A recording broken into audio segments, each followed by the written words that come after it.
Has a more significant television subgenre been born this century than cringe comedy? The question itself might make some people cringe, since audiences have been laughing at jokes rooted in uncomfortable moments since comedy began.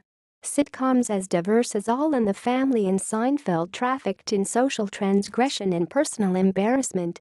But as the 20th century has given way to the 21st, comedy has become increasingly dark, anxious and realistic, assisted by the looser rules of cable television and the rise of reality TV. Peppy punchlines have been replaced by comically tense situations. And no series has been as closely associated with this change as Curb Your Enthusiasm, which returns after a 6-year hiatus for its 9th season on Sunday, one day after the season premiere of Saturday Night Live. So how did we get here? The designation cringe comedy has now become so pervasive that it risks losing its usefulness. But until it does, these 9 shows, all worth watching or re-watching, approximate a working definition of the genre and a portrait of its evolution.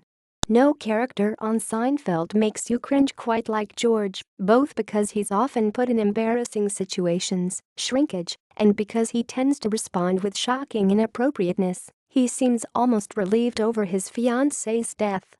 Larry David, who co-created that show and inspired the character, upped the ante with this follow-up, in which he plays a, perhaps, fictionalized version of himself.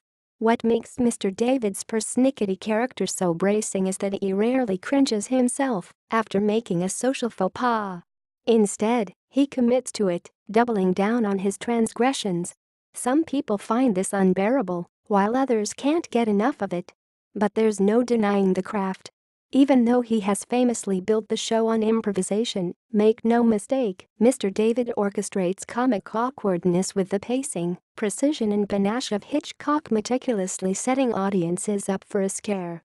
Sacha Baron Cohen's alter ego was a spectacular cartoon of a dim suburban white buffoon appropriating black culture, but the show's tone was really set by the tense, trolling interviews his character conducted with unsuspecting celebrities, journalists and even the current president. Mr. Baron Cohen, who also introduced his characters Bort and Bruno on this show, somehow convinced subjects to sit down with him, then posed inane and inappropriate questions, making himself look ridiculous but also putting his guests in a tough spot.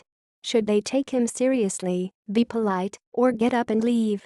Waiting for the answer made you squirm and laugh, and then squirm some more.